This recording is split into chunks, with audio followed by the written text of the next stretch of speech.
Hey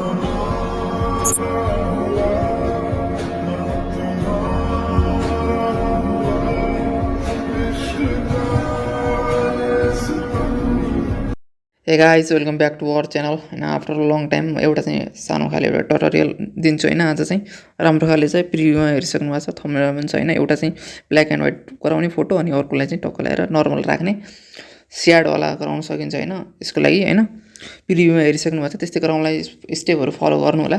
यसको लागि हामीलाई दुईटा एप चाहिन्छ। एउटा चाहिँ इन्सर्ट हुन्छ। इन्सर्टलाई चाहिँ तपाईले मोड एपीके डाउनलोड गर्नु होला, म लिंक राखिदिन्छु। अनि मोड एपीके अनि गुगलबाट डाउनलोड गर्नु होला, सबै फिचरहरु पाइन्छ। र त्यसपछि पिक्चर आर्टको पनि मोड एपीके गर्नु होला। अनि पिक्चर आर्टलाई सबैभन्दा पहिला ओपन गर्नु होला। अनि गरेर चाहिँ यसरी तपाईले चाहिँ पिक्चर आर्टको होममा आउनु होला। होममा आइसकेपछि प्लस आइकनमा गएर तपाईले एटलिस्ट 7 वटा फोटो राख्नु होला। यो यस्तो गराउनलाई चाहिँ 7 वटा फोटो अलि बढी राख्दा पनि केही हुन्न, राख्नु होला। हामीले 29 सेकेन्ड भन्दा तल गरायो भने कपिराइट लाग्दैन फेसबुकमा हैन अपलोड गर्दाखेरि।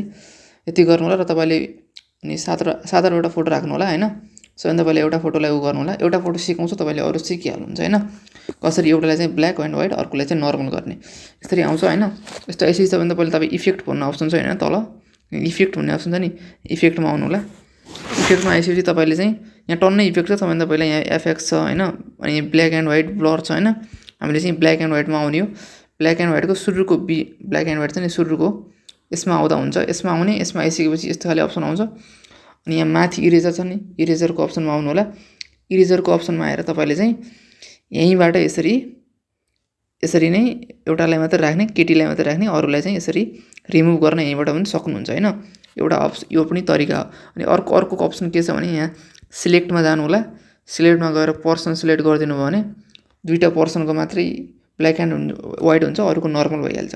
अब तपाईले यसमा पनि यो केटाकोलाई चाहिँ तपाईले नर्मल गराइदिनु होला। यसरी तलमाथि यसरी गरेर यसलाई चाहिँ नर्मल गराउन सकिन्छ हैन।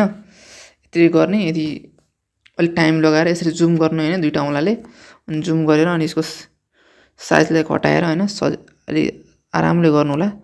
यताउता केही नहुने गरेर गर्नु होला, जसले गर्दा केही नबिग्रियोस्, टक्क लगाएर गर्नु होला हैन। अहिले चाहिँ म जर्नली तपाईलाई सिकाउनलाई यस्तै अलि छिटो गर्छु हैन। तपाईहरु चाहिँ अनि यसलाई अन्डु पनि गर्न सक्नुहुन्छ हैन। यदि केही बिग्रियो भने माथि त्यसको त्यो अप्सन छ,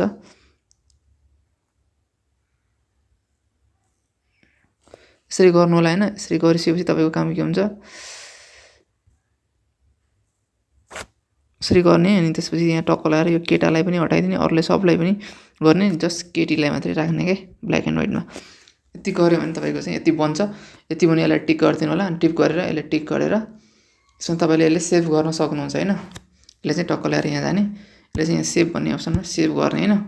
यस्तै गरेर तपाईले सबै फोटोहरु हुन्छ नि 7 वटा फोटोहरुलाई यसरी सेभ गर्नु होला। त्यसपछि तपाई इन्सर्टमा आउनु होला। मैले चाहिँ बनाइसकेको थिएँ सबैभन्दा पहिला हैन। अब तपाईलाई म फेरि सिकाउँछु। सबैभन्दा इन्सर्टमा आइसकेपछि यस्तो खाले हुन्छ। अनि यहाँ भिडियोमा क्लिक गर्नु होला।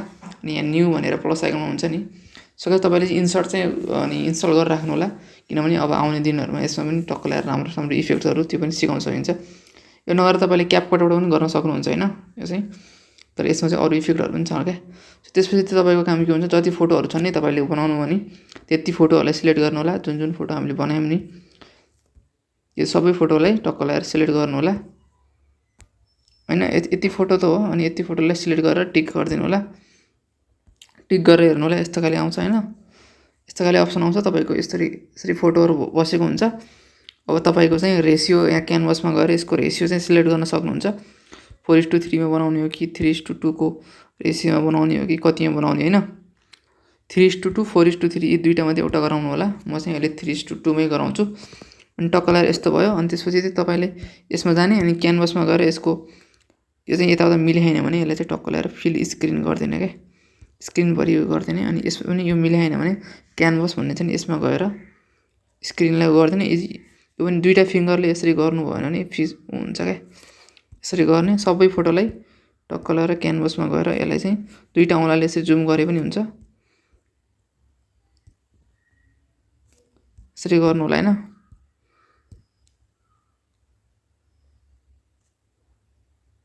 दुईटा औँलाले तलमाथि जता एडजस्ट गर्ने त्यो गर्न सक्नुहुन्छ। यसरी गर्नुभयो भने तपाईको यसरी स्क्रिनमा फिल हुन्छ नि त। अब त्यसपछि तपाईले चाहिँ अडियो एड गर्नु होला। अडियो एड गर्नलाई अडियोमा गएर हुन्छ नि एक्सट्र्याक्ट अडियो फ्रम भिडियोबाट नि गर्न सकिन्छ। एउटा भिडियो एड गर्ने अनि यसको अडियोलाई एक्सट्र्याक्ट गर्न सकिन्छ क्या। यहाँ चाहिँ सजिलोसँगले हुन्छ। म चाहिँ अहिले यसको भोल्युमलाई कम गरिदिन्छु होइन। यस्तो गर्नु होला। तपाईँले चाहिँ यो यसको ऊ छ नि यसको ड्युरेसन चाहिँ तपाईँले आफै सेट गर्न सक्नुहुन्छ कति लामो राख्ने भनेर। जस्तै एउटा लिरिक्स चाहिँ फर्स्ट लिरिक्स चाहिँ यहाँदेखि यहाँसम्म छ भने चाहिँ यसलाई तपाईँले टक्क लगाएर घटाउन पनि सक्नुहुन्छ।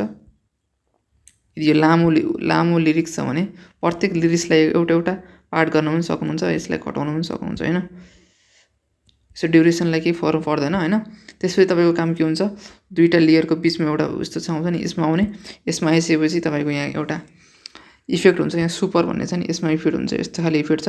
अर्को चाहिँ अगाडि जुम इनवाला छ होइन, एउटा जुम आउट जुम इनवाला छ।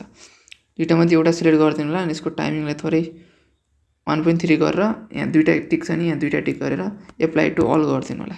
यस्तो गरिदिनु भने के हुन्छ भनेपछि तपाईँको चाहिँ यो सबैमा लाग्छ क्या। अनि यसको ड्युरेसन चाहिँ तपाईँले अलिक बढाउनु पनि सक्नुहुन्छ होइन। यी लिरिक्स गीत सुनेर होइन त्यही अनुसार बढाउन पनि सक्नुहुन्छ।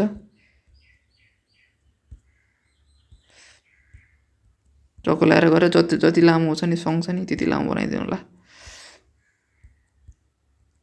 यसरी गराउनु भयो भने तपाईँको कस्तो हुन्छ भनेपछि यस्तो खाले ट्रान्जेक्सन खाले यस्तो खाले गीतहरूमा अब एउटा स्याड हुन्छ नि स्याड एउटा स्टाटस यहाँ लेख्नु पनि सक्नुहुन्छ टेक्स्टमा गएर एउटा लेख्नु पनि सक्नुहुन्छ होइन। त्यो चाहिँ त्यसपछि तपाईँको चाहिँ के हुन्छ फिल्टरमा जाने, फिल्टरमा गएर इफेक्टमा गएर चाहिँ यहाँ रेट्रोमा जानु होला। रेट्रो टूमा गएर तपाईँको यहाँ ग्रेन भन्ने छ नि सरी यो लाइन भन्ने छ नि लाइनमा गएर यो लाइन इफेक्ट राखिदिनु होला अनि यसलाई चाहिँ लास्टसम्म लैजानु होला, जसले गर्दा अलिअलि यस्तो खाले आउँछ। र एउटा स्याड स्टाटस हुन्छ नि यहाँ टेक्स्टमा गएर यहाँ लेखेर यहाँ लेखिदिनु भने तपाईँको एउटा राम्रो खाले फेसबुकमा अपलोड गर्नलाई एउटा भिडियो हुन्छ। यो चाहिँ मैले तपाईँहरूले सिकाएको छु होइन। सो गाइस यस्तै खाले गर्नु होला। केही कुराहरू छ भने कमेन्ट गरिदिनु होला होइन। टक्क ल्याएर यसरी आफै मिलाएर गर्नु होला होइन एउटा चाहिँ। So guys thank you so much for watching भिडियोमा होइन। अरू कुराहरू पनि बिस्तारै सिक्छौँ होइन। Thank you so much.